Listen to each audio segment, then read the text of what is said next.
우리 교재를 함께 보시겠습니다. 하나님은 치유하시는 하나님이십니다. 그분은 여호와 라파이십니다. 하나님의 아들이신 그리스도께서 이 세상에 오셨을 때 그분의 삼중 사역은 선포하시고 가르치시고 치유하시는 일이었습니다. 여러분, 예수 그리스도의 삼중 사역에 대해서 제가 여러분들과 나눈 적이 있습니다. 천국 복음을, 특별히 회개를 선포하셨고 하나님의 나라가 가까이 오셨음을 늘 선포하셨습니다. 여러분, 회개란 우리 죄의 목록을 나열하는 게 아니죠. 회개는 하나님께로 돌아가는 것이 회개입니다. 그런데 하나님께로 돌아가고자 하는 그 마음을 힘들게 붙잡게 또 걸림돌이 되는 여러 가지가 있어서 그걸 하나님께 고하며, 하나님, 제 힘으로는 돌아가는 게 역부족입니다. 이런 죄, 이런 탐욕, 이런 미혹에서 저를 건져주십시오. 도와주십시오. 이게 회개 기도라 말씀을 드렸죠. 또 가르치셨습니다. 말씀을 가르치셨고 특별히 사랑을 가르치셨죠. 그러니까 예수님의 가르치심은 그냥 말로 교실에서 하는 가르침이 아니라 말씀하신 대로 예수님이 친히 몸소 보이시며 그들이 삶으로 배울 수 있도록 그런 사랑을 가르치셨습니다. 그리고 또 한 가지 중요한 사역이 바로 고치셨습니다. 병든 자를 치유하시는 사역. 여러분, 치유 사역을 어떻게 생각하시는지 모르겠습니다. 이 은사와 관련해서 신유의 은사라고도 하지요. 병 고치는 은사. 이 은사와 관련해서 우리 안에는 균형된 시각을 가져야 하는데 흔히 우리 주변에는 좀 양분된 시각들을 갖는 이들이 있습니다. 한쪽은 은사 만능주의라고 하죠. 그냥 은사면 다 된다는 겁니다. 근데 또 한쪽은 은사 중단주의가 있습니다. 우리 주변에서는 그렇게 많이 쉽게 볼 수 없는 집단이긴 하지만 여러분, 은사는 이미 중단되었다라고 생각하는 무리들도 있습니다. 성경 찾아볼까요? 고린도전서 13장 10절입니다. 고린도전서 13장 10절.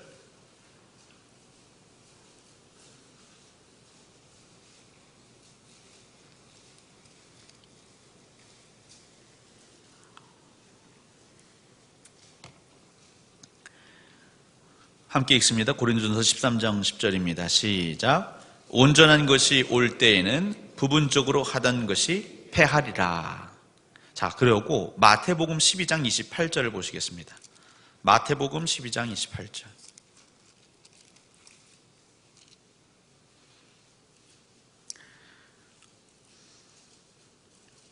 마태복음 12장 28절을 보시겠습니다. 같이 읽습니다. 시작. 그러나 내가 하나님의 성령을 힘입어 귀신을 쫓아내는 것이면 하나님의 나라가 이미 너희에게 임하였느니라. 아멘. 그러니까 마태복음, 이것은 예수 그리스도의 말씀이죠. 근데 무엇이 임하였느니라? 이미 하나님의 나라가 임하였느니라. 그러면 고린도전서 13장 10절에 완전한 것, 그 온전한 것이 오면 부분적으로 행하던 것은 뭐 하리라? 패하리라. 그럼 예수 그리스도의 말씀을 따라 하나님의 나라가 이미 임했다면 부분적으로 행하던, 하나님의 나라가 완전히 임하기 전에 필요했던 은사들, 그런 은사들은 어떻게 된다? 패해진 것이다. 성경의 이런 대목들을 들어서 은사는, 하늘이 내리신 은사는 이미 중단됐다. 그러니까 최근에 계속 오순절 개척이라든가 어떤 은사를 추구하는 신앙은 건강한 신앙이 아니다. 더 나아가서 그것은 성경적인 신앙도 아니다라고 말하는 부류들도 있습니다. 그러니까 많이 못 볼 편이지 그렇게 신앙생활하는 이들도 있죠.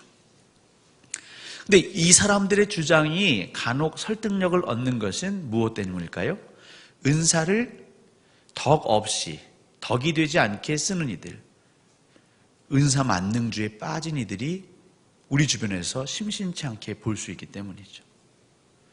하나님의 영은 인격적으로 일하시는데 성령 하나님도 인격적으로 일하시는데 흔히 은사를 받았다고 하는 분들은 너무나 비인격적으로 사역을 하거나 사람들을 대할 때가 있습니다.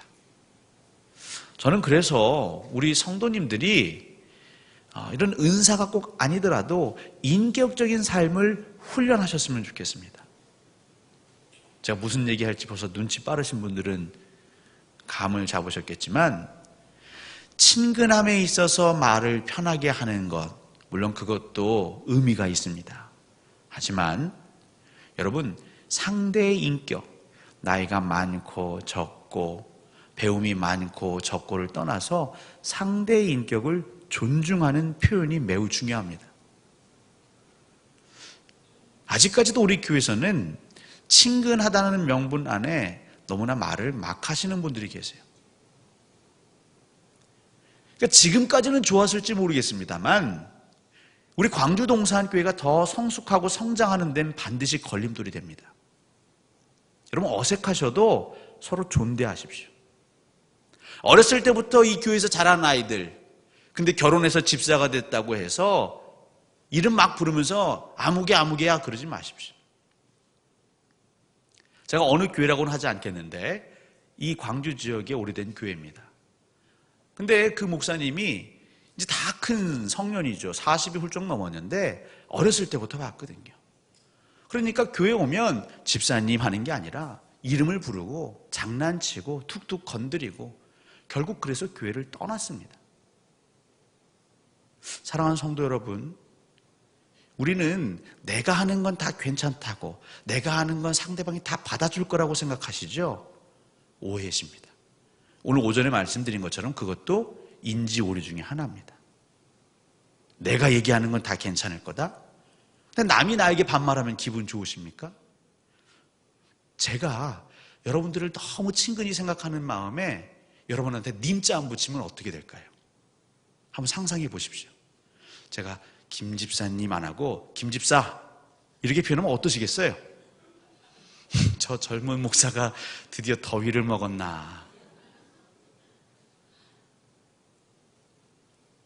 좀 당황스러우시죠? 근데 이런 당황스러운 일이 우리 교회에서도 벌어지고 있어요. 나중에 이래도 안 되면 세게 얘기합니다. 예. 그럼 방법이 하나 있죠. 제 눈앞에서는 그냥 존대하십시오. 뒤에서는 반말을 하시든 편하게 하시든. 또 한 가지, 우리 편하게 하는 얘기도 함부로 얘기하지 마십시오. 부드럽게. 이 반말도 때로는 친근함의 표시인데요, 부드럽게 하시면 돼요. 하지만 원칙은 인격적으로 대하시라. 그러니까 이 은사 만능주의가 왜 폐해가 있느냐? 그 능력이 하나님의 것인 것을 자꾸 잊어버리는 거죠. 나를 통해서 하나님이 일하시니까 착각에 빠집니다. 아, 내가 대단한 사람이 됐냐. 그래서 굉장히 경건한 신학적 노선을 따지는 교단은 이 은사 자체를 터부시하기도 하죠. 교회에서 방언하면 방언 못하게 합니다. 톡톡 칩니다. 우리 교회에서는 방언 안 합니다. 하려면 다른 교회 가십시오라고 하는 교회들도 있어요. 그럼 왜 그러느냐? 이분이 잘못한 게 아니라 예전에 누군가 방언을 하고 신유의 은사를 받았다는 사람들로부터 상처받은 거죠. 아니면 그런 사람이 교회를 한번 휘집어 놓고 나간 거죠. 하지만 분명한 건 은사는 하나님의 선물이시고, 그러면 이 고린도전서 13장 10절의 말씀처럼 온전하고 완전한 것이 임하셨느냐? 우리의 신학은 예수 그리스도의 천국 복음이 선포됨으로 인하여 하나님의 나라가 이 땅에 이미 이루어졌지만 아직 안 이루어졌다. 이 말이 안 되는 표현인데 이것을 우리의 신앙 고백합니다. 왜냐하면 완전한 하나님의 나라 임재는 언제 이루어질까요? 예수 그리스도의 재림입니다.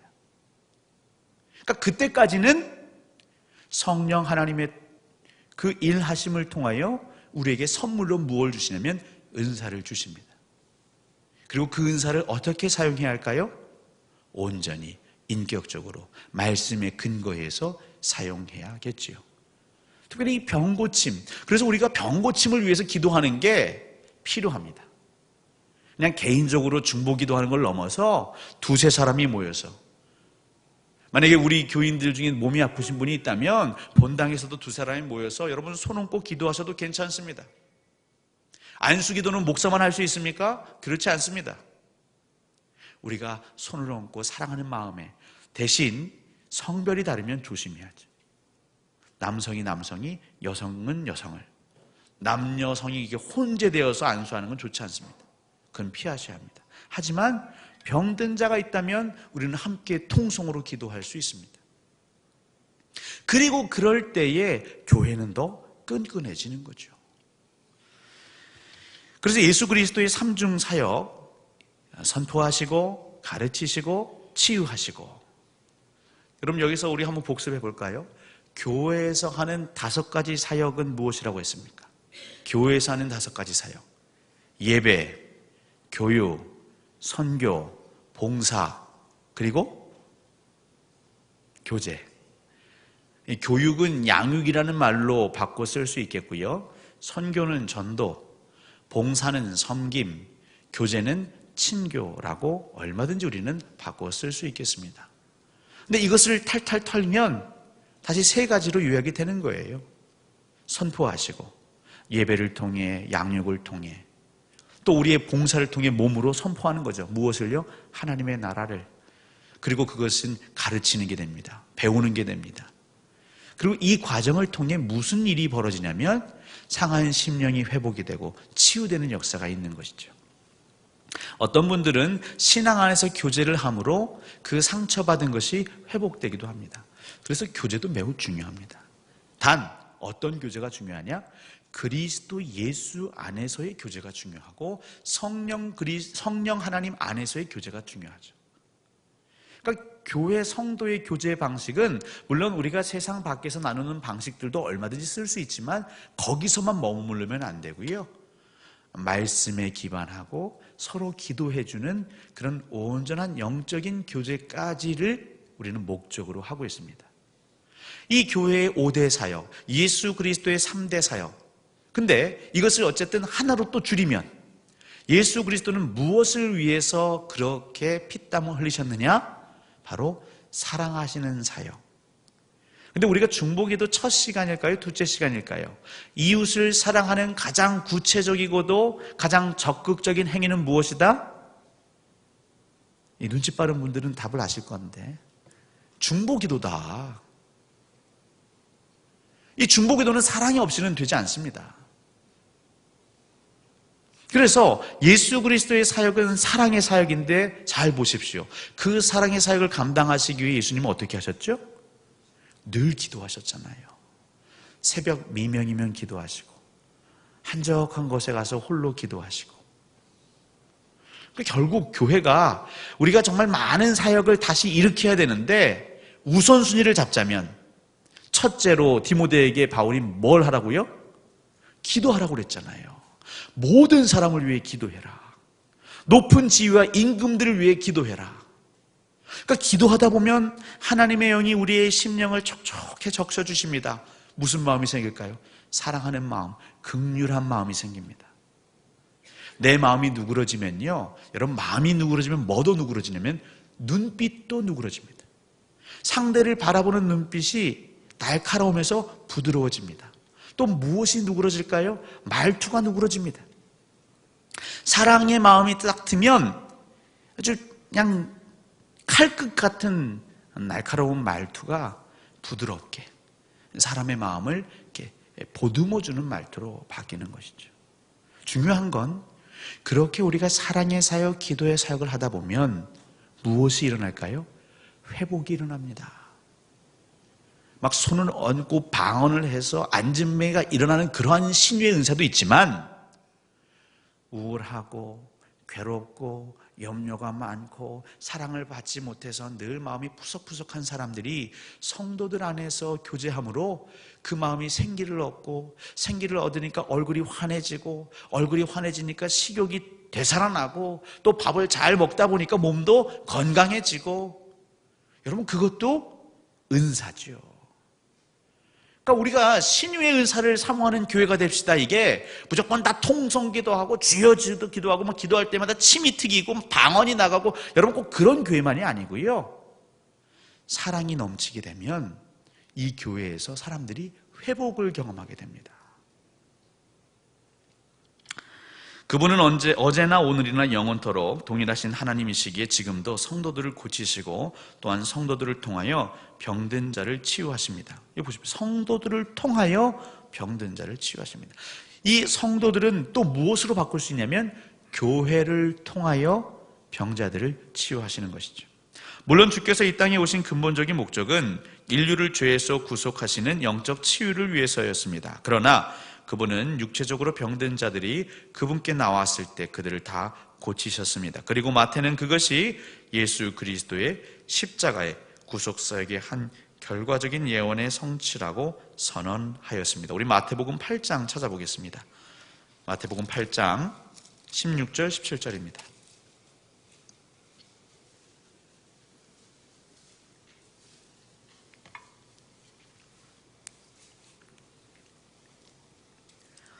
(16절) (17절) 같이 읽겠습니다. 시작. 저물매 사람들이 귀신 들린 자를 많이 데리고 예수께 오거늘 예수께서 말씀으로 귀신들을 쫓아내시고 병든 자들을 다 고치시니 이는 선지자 이사야를 통하여 하신 말씀에 우리의 연약한 것을 친히 담당하시고 병을 짊어지셨도다 함을 이루려 하심이더라. 아멘. 그러니까 언약의 말씀, 이 지금 17절의 말씀은 이사야 선지자를 통해 이스라엘 백성들에게 주셨던 하나님의 말씀이신데 이것을 친히 예수 그리스도가 오셔서 이루신 것이죠. 그리고 이 이루신 말씀은 오늘도 그대로 유효하다. 자, 첫 번째입니다. 병든 자를 위한 기도, 이 주제를 가지고 첫 번째, 주께서는, 예수 그리스도께서는 교회를 통하여 치유의 능력을 행사하십니다. 여러분, 이게 매우 중요합니다. 이 교회.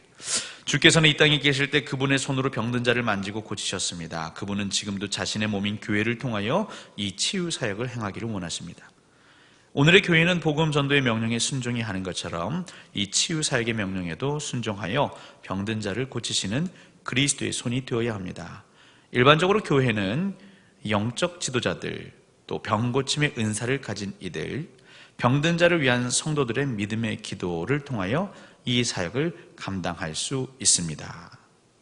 자, 보십시오. 야고보서 우리가 읽었지만 너희들이 병에 걸렸다면 교회 장로들을 청하여서 기도를 받으라고 그랬습니다. 그래서 이것은 장로 아니면 목사, 어떤 목사님이 꼭 기도해 줘야 되느냐 이게 아니라 교회의 기도를 의미합니다. 공동체의 기도를 의미합니다. 왜냐하면 목사와 장로는 결국 무엇을 상징하냐면 교회의 리더십을 상징하는 것 아니겠습니까? 그래서 교회가 공식적으로 기도한다, 이 의미를 담고 있죠. 또 특별한 성령의 은사를 받은 분들이 기도하면 병이 낫습니다. 그래서 얼마든지 우리 교회 안에서도 정말 하나님의 그 선물, 병 고치는 은사를 받으실 수 있습니다. 단 혹 받으셨다면 목회자와 그 받은 은사를 좀 서로 소통하시면 좋겠습니다. 몰래, 남몰래가 아니라 교회의 허락을 받고 그 은사를 덕이 되게 사용할 수 있는 것이죠. 근데 그러면 이것 말고도 우리가 또 병 고치는 그런 이적을 체험할 수 있는 길이 있는데 그것은 바로 성도들의 중보 기도입니다. 여러분들 한 분 한 분, 그 예수 그리스도를 믿는 여러분들이 모여서 기도하면 특별히 어떤 문제가 있죠. 가시적인 문제들, 귀신 들림, 병 고침, 여러분 그것도 기도하면 하나님이 들어주십니다. 단 지난 시간에 배웠지만 어떻게 기도할 때? 하나님의 뜻에 합당하게 기도할 때에, 나의 정욕을 위해서 기도하는 게 아니라면 하나님 반드시 들어주십니다. 하나님께서는 어떤 특별한 성도들에게 복음 전도의 은사를 주어 전도하게 하심과 동시에 모든 성도들에게 전도를 명하신 것처럼 어떤 특별한 성도들에게 병 고침의 은사를 주어 기도하게 하심과 동시에 모든 성도들이 치유를 위해 기도할 것을 명하십니다. 그러니까 이 전도도 사실은 모든 사람이 감당해야 하는 거지만 또 특별한 은사를 가진 사람처럼 우리가 다 그 모양으로는 할 수 없죠. 어떤 이들은 이 사람을 만나는 것 자체가 부담이 되는 분이 있습니다. 낯선 사람에게 말 붙이는 것 자체가 늘 심장이 쿵쾅쿵쾅하는 분이 계십니다. 그러니까 그런 분들은 흔히 우리가 나가서 노방에서 아니면 이웃에게 복음 전하는 게 쉽지 않을 것입니다. 그러니까 그것도 은사인 것처럼, 그렇다고 나는 그런 은사가 없기 때문에 전도하고는 거리가 멀다 이렇게 말할 수 없죠. 왜냐하면 전도라는 것은 1차적으로는 우리의 입술을 통하여 복음을 전하는 것이지만 궁극적으로는 나의 삶 전체를 통해 무엇을? 예수 그리스도를 전하는 것이 전도입니다. 그럼 기도도 마찬가지죠. 어떤 분은 특별한 은사를 받아서 정말 천사의 방언 혹은 이 땅의 방언, 내가 배워본 적도 없는 언어로 기도하실 수 있습니다. 그럼 그런 분들만 기도하고 나는 그런 은사를 받지 않았다면 기도하지 않는가? 그건 아니란 말이죠. 그러니까 특별한 병고침의 은사를 받은 자는 그 은사를 잘 활용해야 할 것이고, 더불어서 우리 모든 성도들 역시 병고침을 위해 기도하는 데 힘써야 한다. 어쨌든 교회를 통해 하나님은 치유의 능력을 행하신다. 두 번째, 주님께서는 믿음의 기도를 통하여 병을 치유하십니다. 오늘 본문에서 사도 야고보는 믿음의 기도가 병든 자를 구원한다고 약속합니다. 이미 야고보는 오직 무엇으로 구하고? 믿음으로 구하고 조금도 의심하지 말라. 의심하는 자는 마치 바람에 밀려 요동하는 바다 물결 같으니 이런 사람은 무엇이든지 주께 얻기를 생각하지 말라. 야고보서 1장 6절에서 7절 말씀입니다. 이것도 저희가 지난 시간에 했죠. 믿음으로 기도하고 기대하면서 기도하고 또 기도한 바를 기다려야 한다. 근데 믿음으로 기도하지 않고 기도한 바를 의심하면 얻기를 생각하지 말라. 그러면 하나님이 들어주지 않으실 확률이 매우 높다는 겁니다.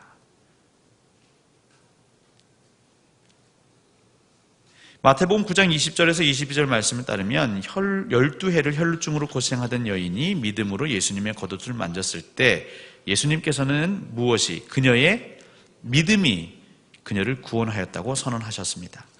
믿음은 하나님과 우리를 연결시키는 전선과도 같습니다. 하나님은 믿음을 통해 자신의 능력을 우리에게 공급하시어 치유를 일으키십니다. 지금 저희가 6번째 시간 정도 되니까 이 내용에 대해서는 여러분들이 아주 전적으로 동의를 하실 거라 생각이 됩니다. 그럼 3번째요. 주께서는 때때로 타인들의 믿음의 기도를 통해 역사하십니다. 일반적으로 병든 자 본인의 믿음이 치유의 방편으로 사용되지만 때로는 본인이 아닌 타인들의 믿음을 통하여 주님이 신유를 행하시는 사례들이 성경에 기록되어 있습니다. 마가복음 2장 1절에서 12절 본문에 나타난 중풍병자의 치유 사건은 대표적인 경우라 할 수 있습니다. 여러분 마가복음 2장 그 내용 아시죠? 그 중풍병자가 예수님께 나온 듯 하지만 사실은 어떻게 왔습니까? 그 네 사람이 이를 메워서 왔죠. 그리고 예수님이 그들의 믿음을 보시고 그 병자의 병을 낫게 해주십니다. 주님은 이 중풍병자를 데리고 예수님께 나온 네 친구들의 무엇을 보시고? 믿음을 보시고 그의 병을 고치셨습니다. 뿐만 아니죠. 요한복음 4장 46절에서 54절에는 왕의 신하였던 아버지의 믿음을 의지하여 그의 아들이 거의 죽게 된 상태에서 회생한 기적의 치유가 증언되어 있습니다. 여기에 병든 자를 위한 중보기도의 중요성이 있습니다. 우리의 믿음을 통해서 우리의 병든 이웃들이 고침을 받을 수 있는 것입니다. 물론 여기서 조심할 게 있죠. 여러분, 이 믿음이라는 것은 사실은 나의 믿음이 중요하죠. 특별히 이 믿음이 왜 중요하냐면 구원과 관련이 있는데, 구원은 아버지가, 어머니가 혹은 자식이 대신 그 믿음으로 얻어줄 수 있는 건 아닙니다. 그러니까 원칙은 나의 믿음이 중요한 거죠. 하지만 때때로 하나님께서는 주변 사람들의 믿음을 통해서 그 믿음을 자라게 하신다. 그러니까 이걸 또 무리하게 확장하시면 안 됩니다. 친구들의 믿음으로 이 중풍병자가 나았고 그 왕의 신하였던 아버지의 믿음으로 그 아들이 회복을 얻었다면 부모의 믿음으로 자식을 구원에 이르게 할 수 있지 않을까라고 생각할 수도 있죠. 그것 역시도 그냥 우리 사람의 뭐라고 할까요? 과일반화 내지는 사고의 오류라고, 논리의 오류라고 할 수 있겠습니다. 그건 성격이 다른 거죠. 우리 육신에 회복되고 병든 것에서 나아지는 것, 물론 그것도 매우 귀하지만 영생을 얻는 것은 또 다른 차원의 것입니다. 그래서 이것은 헷갈리시면 안 돼요. 그래서 우리 주변의 사람들의 믿음의 기도, 또 그들의 믿음이 믿지 않는 자의 병을 낫게 할 수도 있죠. 하지만 아무리 우리가 믿어도 그 믿지 않는 사람의 영혼 구원은 가능하지 않습니다. 그건 하나님의 주권에 달린 것이죠. 이것은 헷갈리시면 안 되겠습니다. 네 번째, 우리의 신유의 기도에는 언제나 영적 치유의 사역이 동반되어야 합니다.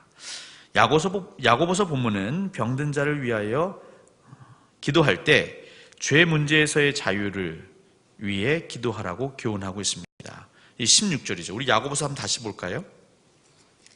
야고보서 5장 한번 다시 보겠습니다. 16절을 보시면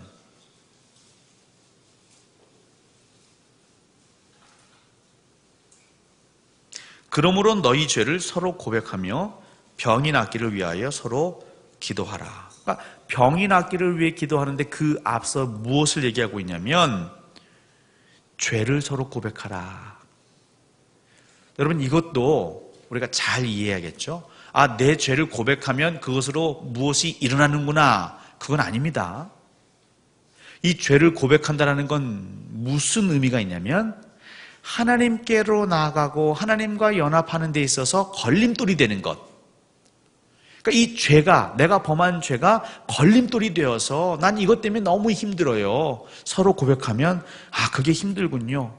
같이 기도합시다. 무엇을 위해서? 우리가 다시 하나님께 연합하기 위해서, 하나님께 돌아가기 위해서. 그래서 내가 죄를 고백했는데 왜 일이 안 일어나지가 아니에요. 죄를 고백한다는 것은 궁극적으로 무엇을 지향한다? 하나님께로 나아감을 지향한다. 그러니까 죄를 고백하는 행위를 했다고 해서 역사가 일어나는 것이 아니라 하나님께 들어가야, 주 그리스도 예수 안에 머물러야, 그 포도나무에 젖붙임 받아야 역사가 일어나는 겁니다. 근데 분명한 것은 우리 내면의 영적인 치유, 더럽고 죄악에 물든 우리 심령이 정결해지는 것, 깨끗해지는 것을 반드시 수반한다. 그러니까 이것이 되지 않고서는 눈에 보이는 가시적인 신유의 역사가 나타나기 어렵다. 이 얘기를 하고 있습니다. 모든 병이 죄 때문에 발생한 것은 아니지만 어떤 병은 죄 때문에 발생하기도 합니다. 그리고 육체의 치유보다 더 중요한 것은 영혼의 치유이기 때문입니다. 많은 분들이 이 부분을 조심하고 계시죠. 우리 죄가, 이 마음의 죄가 사실은 상당한 영향력을 가지고 있죠. 욕심이 잉태한 즉 죄를 낳고 죄가 장성한 즉 사망에 이르느니라. 물론 그 사망은 영원한 사망을 의미하기도 합니다. 그런데 그 죄는 때로는 우리 육신의, 우리 삶의, 이 땅의 사망, 병도 유발케 하죠. 하지만 그러면 모든 병, 모든 문제, 모든 억울함과 안타까운 일은 죄에서 기인하느냐? 그렇지 않다. 이것을 항상 헷갈리시면 안 되겠습니다. 그러니까 이것을 잘못 생각하면 누가 병이 아파서 병문안 가면 어떻게 말하게 됩니까? 한번 기도해봐. 자기도 모르는 죄가 있는 거 아니야? 회개했어? 근데 그 말이요, 아픈 자에게는 비수같이 꽂힙니다. 나는 그럴 가능성을 한번 찾아본다라고 한 얘기인데 상대방은요, 그게 깊은 상처가 될 수 있습니다. 차라리 어디가 어떻게 아픈데 하면서 함께 기도해 주시는 게 더 낫습니다. 우리 성도님들 안에 어떤 강박이 있냐면 자꾸 힘들고 어렵고 혹 영적 무지에 있는 이들에게 해답을 가르쳐 주고 싶은 욕구가 많은 분들이 계세요. 답을 좀 말해주고 싶고 내 신앙의 경험에 비춰봤을 때 이렇게 해야 될 것 같고, 근데 그 조언이 때로는 의미가 있지만 때로는요, 부작용이 심합니다. 그러니까 차라리 어떤 상황일지 모를 것 같으면 그 사람의 상황을 물어봐주고 함께 기도해주는 게 100번, 1000번 현명하고 지혜로운 행동이십니다. 그 사람의 상황을 진단하고 거기에 맞는 해법을 내가 얘기해 주는 것, 자칫 잘못하면요, 내 선의와 상관없이 그것이 갈등의 씨앗이 되기도 합니다. 주님은 마가복음에서 그분 앞에 나타난 사람이 직면한 절실한 문제가 중풍병이었음에도 그보다 먼저 소자야 내 죄 사함을 받았느니라 그렇게 선언하심으로 먼저 그의 죄에서 자유케 하셨습니다. 그러므로 우리는 병든 이웃을 위해 기도할 때 동시에 그의 심령의 질환이 무엇인가를 분별할 수 있도록 지혜의 말씀이나 지식의 말씀의 은사를 구할 필요가 있습니다. 그러니까 모든 게 다 그런 건 아니지만 예수 그리스도는 또 하나의 사례를 보여주신 것이죠. 중풍병으로 왔는데 그에게 먼저 죄사함을 명하셨다는 건 그 중풍병의 기인이, 원인이 어디에 있다? 죄에 있다. 근데 우리가 예수님이 아니시기 때문에 그 중심을 꿰뚫어 볼 수가 없지 않습니까? 그러니까 예수님처럼 이렇게 자칫 잘못하면 안 되죠. 물론 은사 받은 자가 성령 하나님의 은사로 감동을 주셔서 우리가 얘기를 하거나 들을 수는 있어요. 하지만 그것은 철저히 성령님을 따를 때만 가능합니다. 제가 오늘 좀 빨리 끝내는 것 같지만 그렇지 않습니다. 이 뒷단계가 있기 때문에. 자, 마무리라는 그 교재를 보시면 17페이지 기도의 단계, 이걸 좀 보겠습니다. 이건 굉장히 실제적이고 또 뒤에는 우리가 주의해야 될 게 있기 때문에 그렇습니다. 그러니까 우리가 아픈 사람을 위해서 기도할 때는 어떤 단계를 거쳐야 되는가, 어떤 준비를 해야 되는가. 첫 번째, 병자에 대해 어떤 마음? 불쌍히 여기는 마음을 구하십시오. 예수님의 제자들이 예수님이 둘둘 짝지어서 고을로 보내십니다. 그래서 그때는 정말 안진뱅이도 일으키고 귀신도 내어쫓고 또 병자들도 고치셨어요.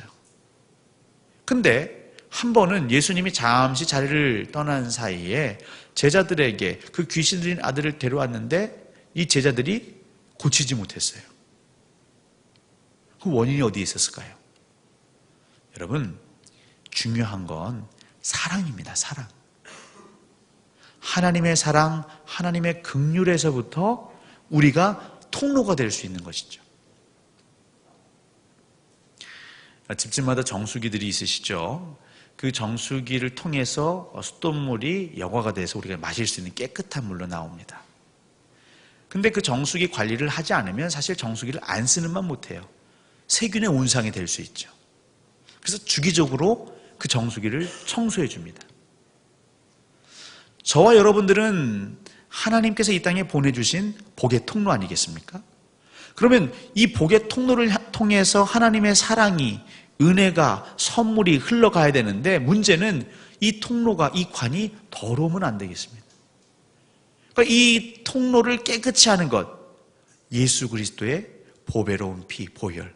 근데 그 보혈은 어디서 기인합니까? 예수님이, 하나님이 우리를 사랑하셨기 때문에 그 피를 흘리신 거거든요.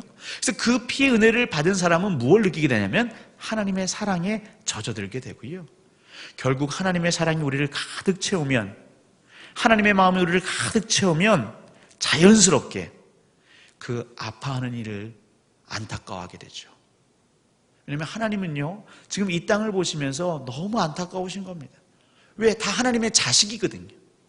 죄를 범하고 강력 범죄를 했든 아니면 추악한 일을 했든 무슨 실수와 잘못을 했든 여러분 다 하나님에게는 하나님의 자녀들입니다. 이 땅에 10손가락 깨물어서 안 아픈 손가락이 없듯 이 땅의 모든 생명이 하나님께는 자녀거든요. 그러니까 하나님의 영이 우리 가운데 충만하면 하나님의 마음, 우리를 사랑하시는 그 하나님의 사랑이 나를 뒤엎습니다. 그래서 병든 자를 위해서 기도할 때 첫 번째, 하나님의 사랑으로 제가 충만하게 해주십시오. 그러면 내 앞에 놓여있는 자가 사랑스러워지죠. 사랑하는 자가 아프면 어때요? 마음이 너무 아픕니다. 긍휼이 흘러갑니다. 이게 매우 중요한 것이죠. 내가 기도하면 돼. 여러분, 이런 마음으로 하면 안 돼요. 거꾸로 내가 기도했는데 안 나오면 어떡하지? 그러니까 여러분들이 가끔 이제 목사인 저를 불러서 기도해 주세요. 특별히 아플 때 기도해 주세요. 그러면 저도 모르게 순간순간 그런 마음이 들 때가 있습니다. 기도했는데 더 아프시면 어떡하지? 수술 전에 제가 이제 병원에 가서 기도하지 않습니까? 기도했는데 이 수술이 잘 안 되거나 후유증이 생기면 어떡하지? 이게 지금 잘못 기도하고 있는 거죠. 먼저는요, 그게 중요한 게 아니에요. 그냥 우리는 하나님 시키면 하는 거예요. 내가 기도했는데 이게 나을까 안 나을까? 이미 잘못 기도하고 있는 겁니다. 긍휼히 여기는 마음. 근데 제가 뭐라고 긍휼히 여기겠어요? 하나님의 사랑이 우리 안에 가득 차면요, 자연스럽게 하나님의 눈으로 봐지게 되고 긍휼함이 생기죠. 이게 매우 중요합니다. 여러분, 축기를 할 때도 이게 매우 중요합니다. 축기를 할 때도 귀신하고 싸운다, 내가 싸운다, 여러분 게임이 안 됩니다. 그래서 축기를 많이 하시는 은사자들 가운데 나중에 그 심령이 상한 분들이 많아요. 이건 무시 못하는 겁니다. 근데 그 귀신 들려 아파하고 고통하는 그 심령을 보기 시작하면요, 이 사랑으로 부드럽게 품게 되죠. 원수 마귀는 예수 그리스도의 이름으로 떠나가죠. 여러분, 예수 그리스도 이름이 내가 그냥 예수 그리스도를 뭐 주문처럼 외웠다고 떠나가는 게 아닙니다. 예수 그리스도의 이름은 무엇의 압축체이냐면 하나님의 사랑의 압축체입니다. 예수 그리스도의 이름을 쫙 펼치면 거기에 무엇이 있냐면 하나님의 사랑이 가득한 겁니다. 그래서 그 하나님의 사랑을 써내려가려고 하면 우리 찬송가의 고백처럼 하늘을 두루마리 삼고 바다를 먹물 삼아도 다 기록할 수 없다는 거 아니겠어요? 그러니까 예수 그리스도의 이름은 사랑입니다. 사랑.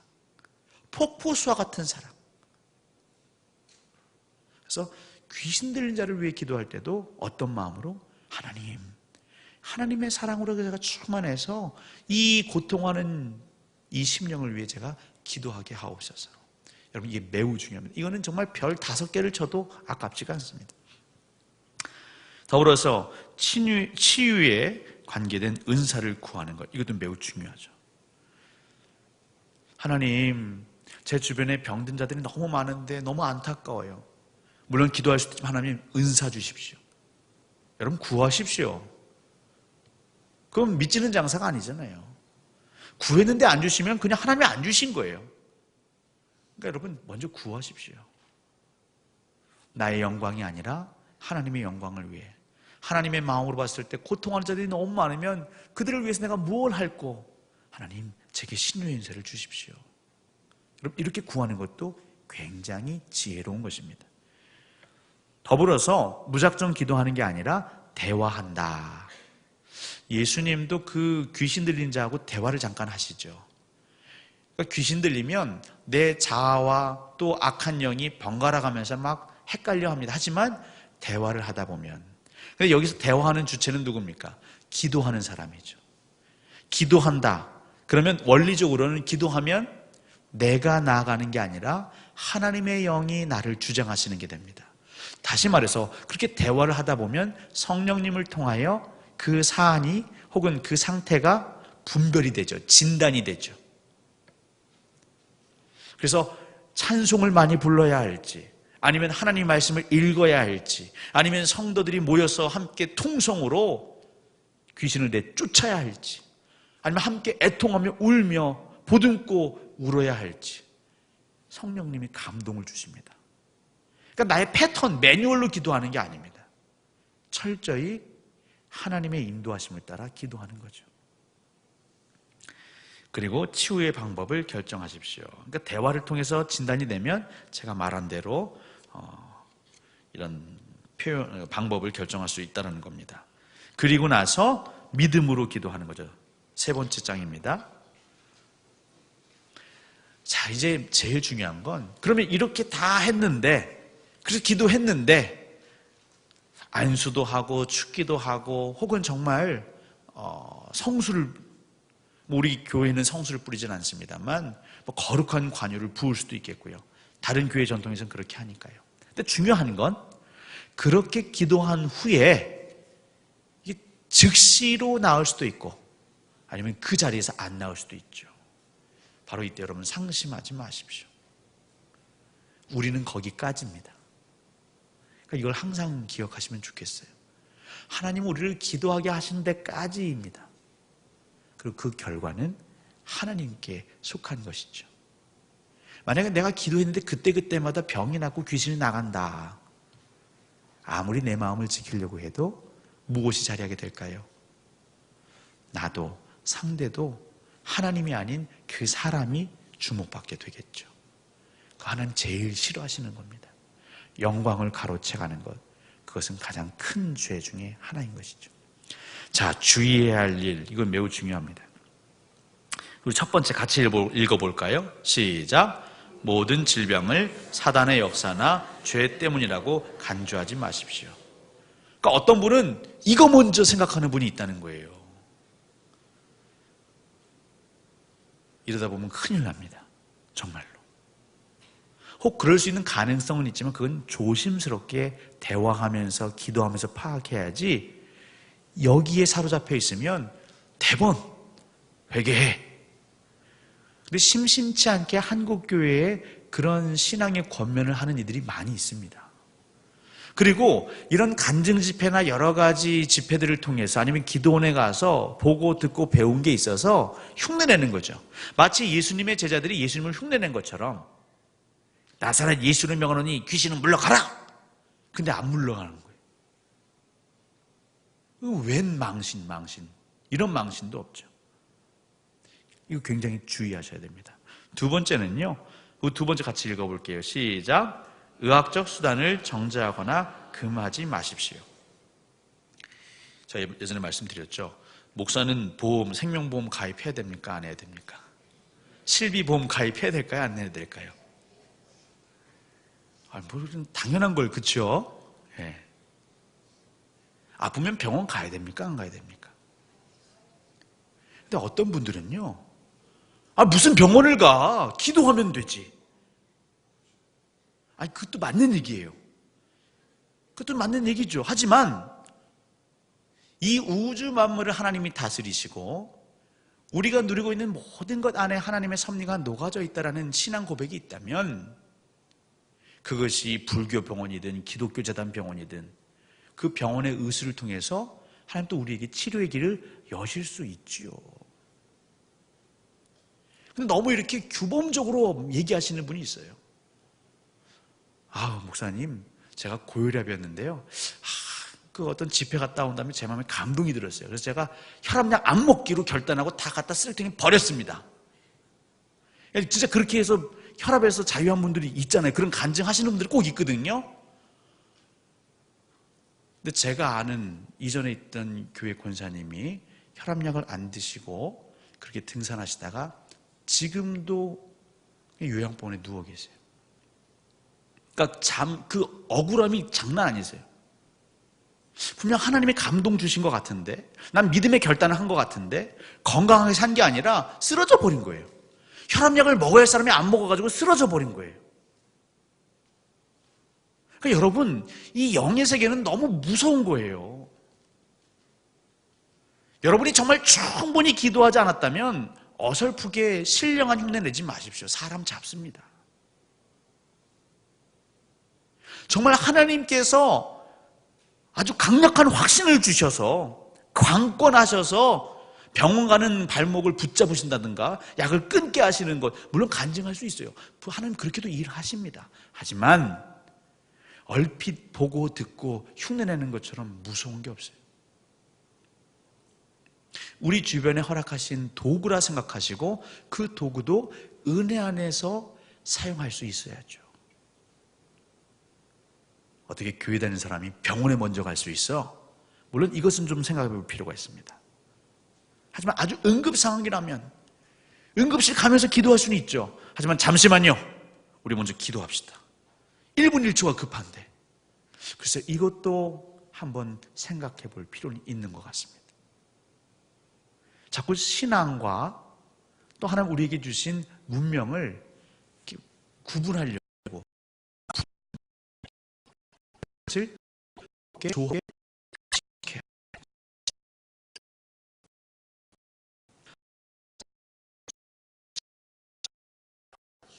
사람에게 선언하지 마십시오. 그러니까 함부로 선언하지 말라는 겁니다. 사실 이 오류는 목사들이 제일 많이 범하죠. 사람들은 듣기를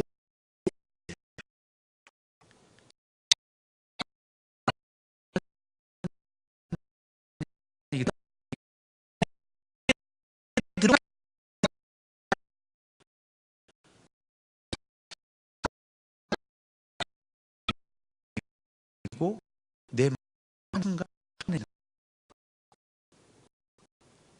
그러다 알게 모르게 습관적으로 남발할 때가 있어요. 하나님께서 병 낫게 해주신답니다. 치유하셨습니다. 근데 문제는 그 순간은 좀 불편하고 떨리는 마음이 위로가 됐지만 시간이 지났는데 재발이 되거나 병이 나은 게 아니라면 더 큰 시험에 빠져들겠죠. 그러니까 솔직히 할 필요가 있다는 거예요. 내가 은사자요, 어떤 권능에 충만한 자인 사람인 척 흉내낼 필요가 없어요. 그 뒷감당 어떻게 하시려고요? 우리 기도했는데 하나님의 뜻을 기다립시다. 그러니까 어떤 분은 싫어하죠. 아니 뭐 기도했으면 낫냐 안 낫냐 뭐 양단의 결단을 내려줘야지. 결국은 기도하자 그러고 기다리자 그러고 너무 애매모호한 거 아닙니까? 근데 여러분 그게 우리가 할 수 있는 최선입니다. 물론 정말 하나님 성령의 감동을 주시면 우리가 선포할 수 있죠. 하지만 그것을 내가 스스로 만들어서 남발하면 절대 안 된다. 네 번째, 같이 읽어봅니다. 시작. 치유되지 않은 사람에게 믿음이 없기 때문이라고 말하지 마십시오. 우리가 함께 기도했는데 이 병이 안 나았어요. 귀신이 안 나갔어요. 근데 성경에 보면 예수님 앞에 나온 그 환자들, 환우들이 병이 나았죠. 그때 예수님 그래요. 내 믿음이 너를 구원하였도다. 그러니까 그게 들은 게 있으니까 병이 우리는 분명히 하나님 가르쳐 주신 방법대로 기도했는데 병이 안 났네. 그러면 당신이 믿음이 없기 때문입니다라고 생각하거나 심지어는 그걸 말로 표현하는 사람이 있다는 겁니다. 지금 여기 주의해야 할 일 이거는요 그냥 생각해서 한 게 아니라 실제로 오랫동안 한국교회에서 벌어지는 일들을 정리해 놓은 겁니다. 그러니까 함부로 상대방의 믿음 그 중심을 우리가 판단할 수 없다는 거죠. 어찌 보면 우리가 믿음 없이 기도할 수 있어서 그런 거 아닙니까? 아니면 우리의 중심에 잘못된 의도가 자리했을 수도 있지 않습니까? 다섯 번째 읽어봅니다. 시작. 치유의 결과를 과장하지 마십시오. 이 굉장히 큰 유혹이죠. 그 좀 오래된 영화인데 한국 영화 중에 이 박중훈 씨인가요? 그 할렐루야라는 영화가 있었어요. 이 사기꾼이죠. 예. 또 오늘 주일 할렐루야 보시는 분들이 많으실지 모르겠어요. 근데 어떻게 하면 이 교회 목사의 행세를 해야 되니까 자기가 아는 지인 사기꾼하고 짜가지고요 섭외를 합니다. 너는 안진뱅이 흉내내고 너는 귀신 들린 자 흉내내고 이렇게 하라고. 그리고 어떻게 기도했더니 막 자리에서 일어나서 낫습니다 할렐루야 이렇게.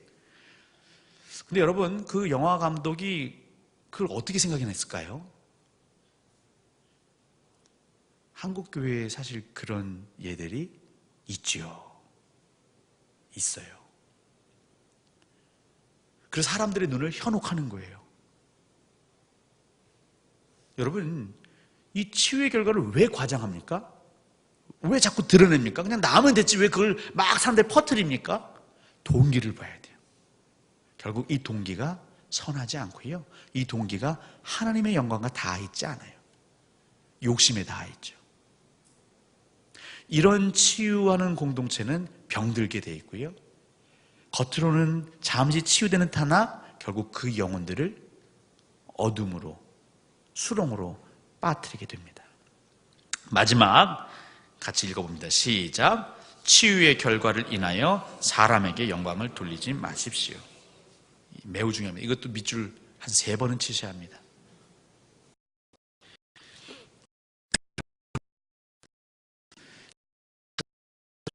기도가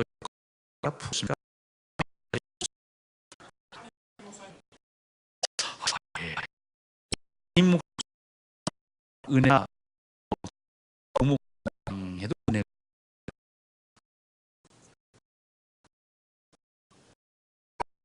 답은 안 돼.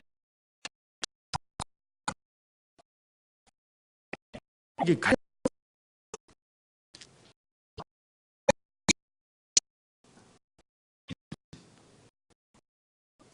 참 큰 뭐 이게 사실 우리